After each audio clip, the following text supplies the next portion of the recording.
Hello. This is going to be emotional boundaries, which is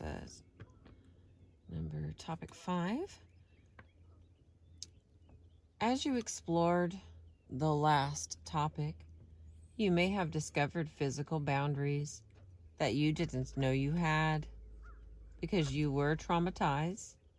You may have also had a hard time identifying your emotional boundaries, setting personal limits, such as saying no and asking for what you want, need, and deserve for yourself.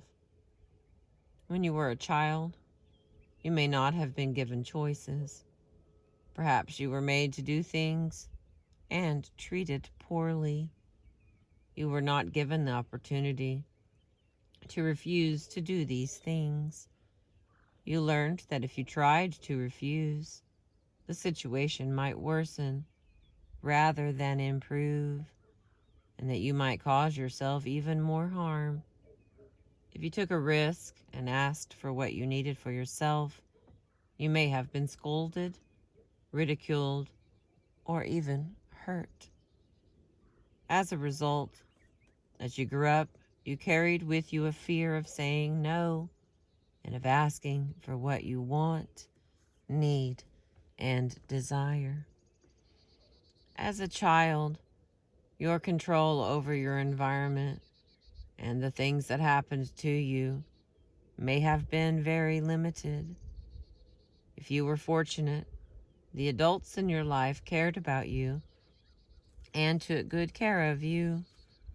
But when that did not happen, you felt as though your life was out of your control. And at that time, it was. That feeling of your life being out of your control can persist into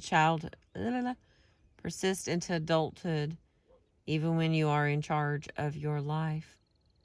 You might need to remind yourself right now that you have the right to say no to anything you don't want to have happen to you, and a right to ask for what you need, want, and deserve for yourself. Write the following on a piece of paper.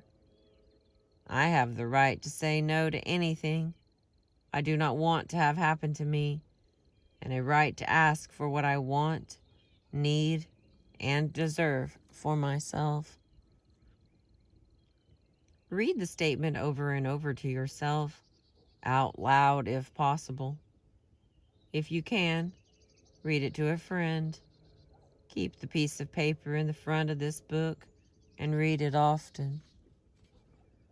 If you are still living in a situation in which you feel that others have all the control, these words might seem like an impossible dream.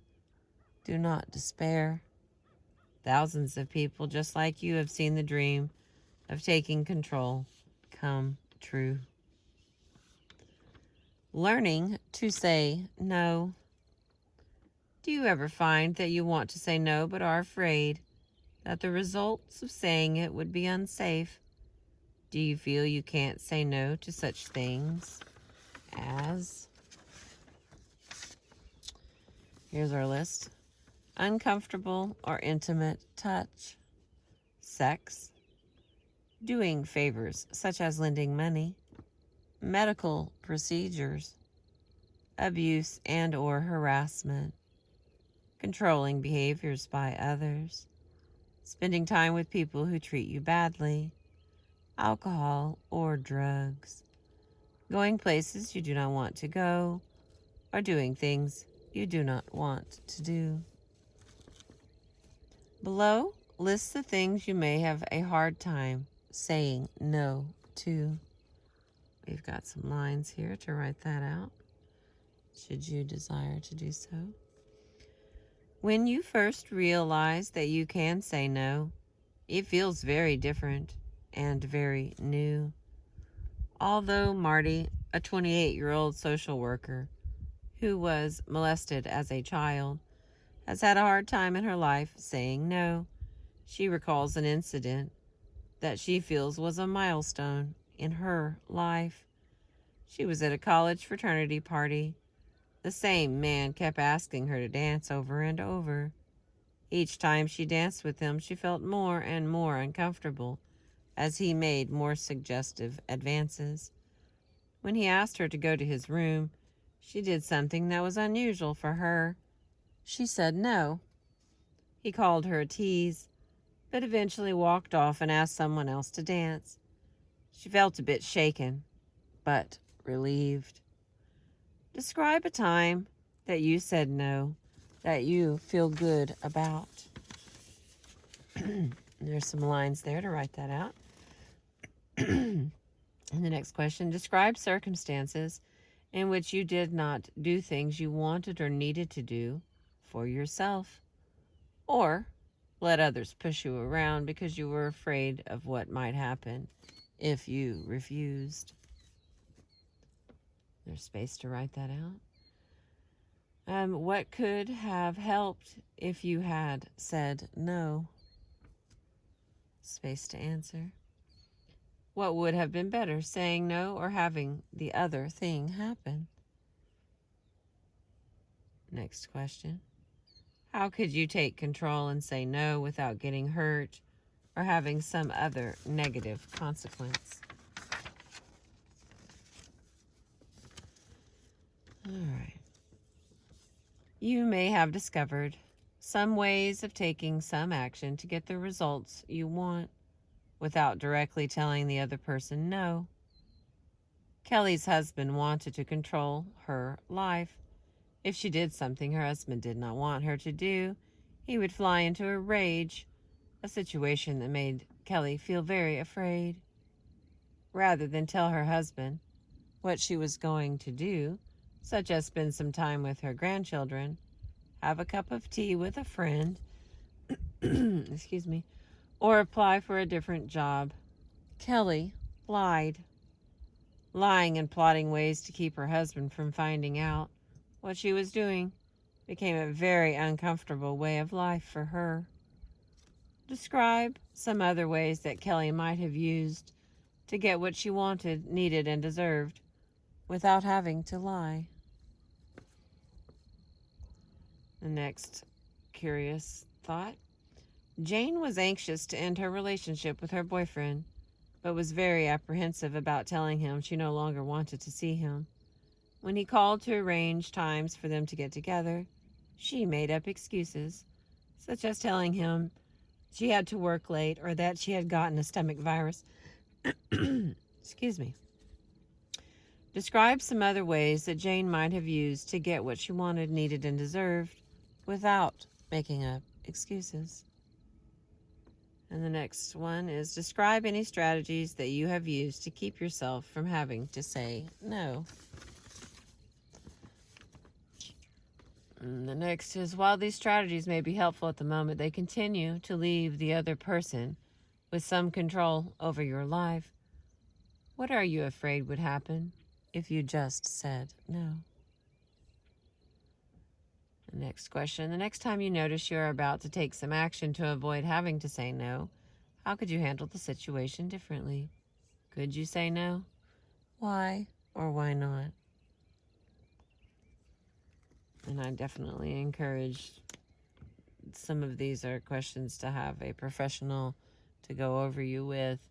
This isn't something for everybody easily to process. So I'm certainly hoping only a very few people know what to do with this kind of information. I'm trusting you a lot. Okay. I'm sorry, allergies are terrible. The following is a very empowering exercise.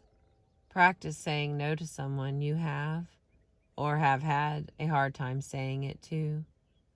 While staring intently at a picture of that person or a picture you drew of that person, say no, out loud if possible, over and over again.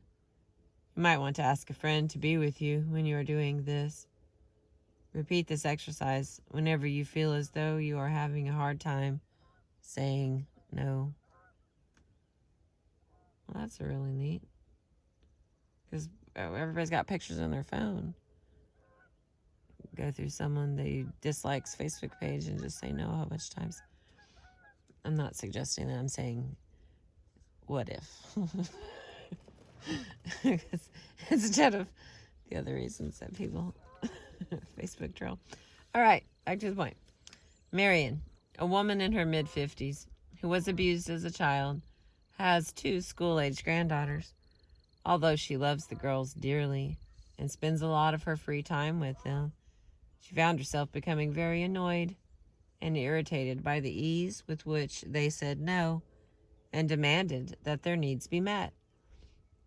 In looking closely at the situation, Marion realized that her irritation came from her own inability to say no and to ask for what she needs and deserves for herself. She now respects, appreciates, and is even thankful for her granddaughter's ability to do so.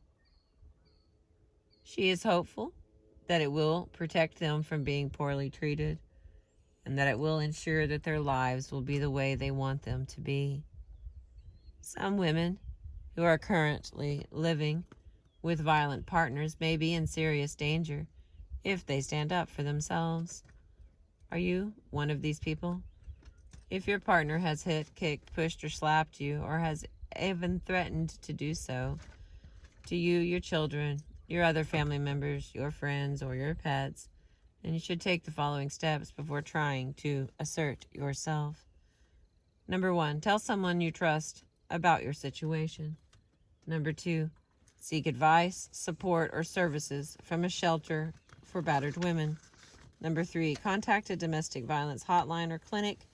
Number 4, make a safety plan that includes a place to go, money, and people who will support you.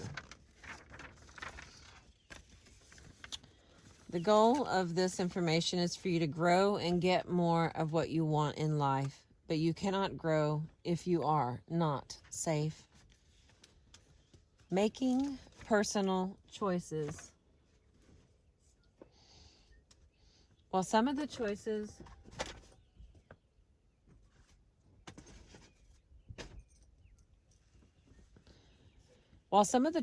you have as an adult may be limited by financial circumstances or other disabilities, some of which can, with persistence, be changed. As an adult, you have the right to make choices about your life, including both large and minor decisions, such as who you will live with, who you will be intimate with, who you will marry, whether or not you will have children, who your friends will be, where you will live, where you will work, kind of education, work, or career you will pursue, the kind of clothes you wear, how you will style your hair, how you will spend your time, what you will eat, how you will care for yourself, what you will do with your leisure time, and what your hobbies and special interests will be. What are the choices that you, as an adult, can make about your life? If someone else is making these choices for you, you can set boundaries in your relationships with others and make changes in your life so that you are in charge. In some cases, you may want to permanently separate yourself from that person, such as an unsupportive spouse whom you no longer love. In other cases, you may reduce the time you spend with people or set clear limits about what is okay and what is not in your time together. This is not easy work. It takes courage and persistence, and you'll need to work on small steps to reach bigger goals. You may consult with a supportive friend or a therapist as you make these changes. The final decision should be up to you. What are the changes you need to make so that you are in charge of your life? Next, in creating this change and setting personal boundaries, I statements that describe how you feel without accusing the other person, can help ensure that interactions with others will be positive.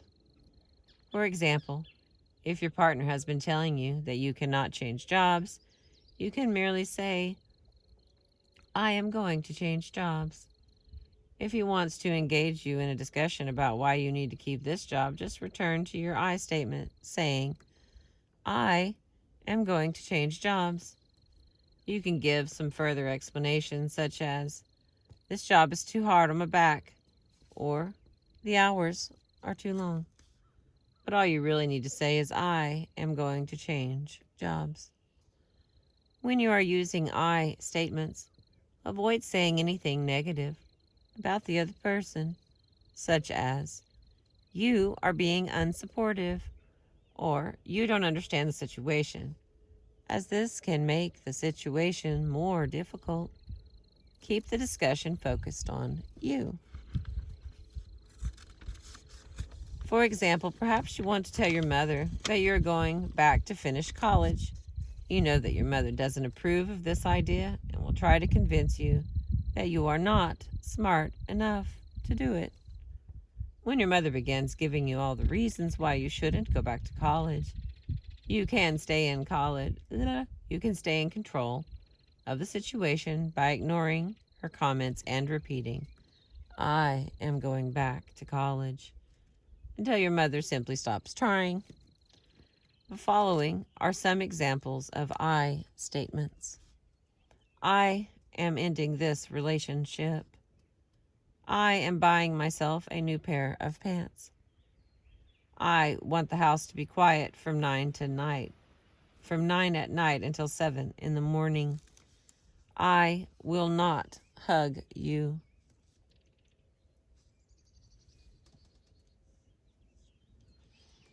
I will not wash the floor. I am taking a course at the community college. I am getting safe housing for my family. I will talk to my friend on the phone for as long as I want. Make a list of I statements you may want to use. The next section is taking action. If you are not accustomed to making decisions for yourself or taking positive action in your own behalf, this exercise will give you some practice. You will choose something you want to do, something that others have made decisions for you about in the past. Start with a minor change, such as buying yourself something you've wanted or moving a piece of furniture, and work up to major life changes, such as leaving a relationship, changing jobs, or moving to a new place as you feel more confident. This exercise may seem overly simplified, but when you are creating change in your life, it helps to begin with an easy first step to bolster your self-confidence with a success. As you continue to work in this book, you will find that you are ready to make some bigger changes. The first step is deciding what it is that you want. Examples of minor changes include going for a walk every afternoon after work, getting help preparing dinner, taking time to visit with a friend, or fixing your hair a new way. And it says, you fill the sentence out, I want to... ... Number 2, is there anything you need to know in order to do this? For instance, if you want to go for a walk every day, you will want to think about how long you will be walking, how far that will take you, and one or several routes you might follow. In order to do what I want, I need answers to the following questions. So with the first step is what I want to. And the next, in order to do this, I need answers to the following questions. And then number 3 is plan your strategy. When will you do it? How will you do it? When you are first doing something new, it helps to think about all the details involved. Is there anyone you need to tell about your plan? If so, how and when will you tell them? Number 4, get support. When you are doing something new or doing something a different way, it helps to tell one or several friends or family members. You may even want them to do the new thing with you. This person should always be on your side, someone whom you feel comfortable with and trust. And this sentence is, I will tell, fill in the blank, what I am going to do and why this is an important step for me. Number 5, do whatever it is you decided to do. Do it at a time that feels right to you. When you have done it, give yourself a big pat on the back. Relax and think about what a good thing you have done for yourself. Was this exercise helpful for you? Why or why not?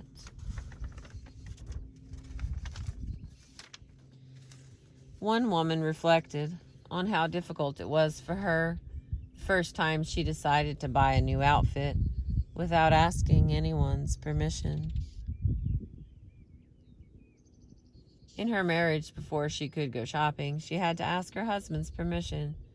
He usually made up some excuse to prevent her, such as, "This isn't a good time. You don't really need a new outfit. It probably wouldn't look good on you." Or, "We can't afford it." Now, when she notices that she no longer likes the way her wardrobe looks, she checks the sales and heads to one of her favorite stores. She no longer needs to think about it or plan a strategy, but the first time she did it, she had to plan it very carefully and share what she was planning to do with a friend to get support. You may or may not be ready to make changes now. Do it when it feels right to you. Develop a list of things you want, need, or deserve. Who is the person or people keeping you from getting what you need? What positive, assertive action could you take to get what it is that you need and want for yourself? When Karen and her new spouse merged their households, Karen found herself mothering 7 teenagers, including her 20-year-old son and his pregnant girlfriend.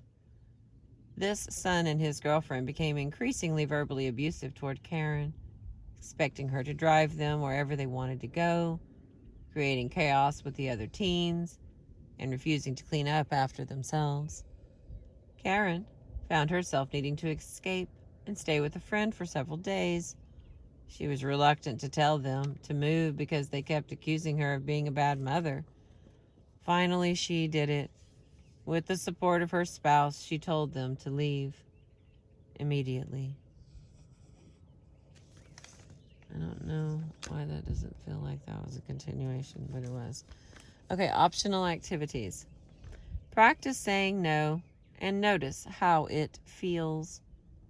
When I say no, it feels ... Number 2, practice using I statements to get what you need, want, and deserve for yourself. Do you find I statements effective? And the final, number 3, decide to do something nice for yourself and then do it. Examples could include taking yourself to lunch, buying yourself a pair of socks, taking a 15-minute break to watch the clouds go by, or calling a special friend just to say hi. And the things to remember every day. These are things to set on a calendar in your phone, your watch, your computer, and I love them. Things to remember every day. I have the right to say no. I have the right to make choices about my life and how I will live it. I do things when they feel right to me.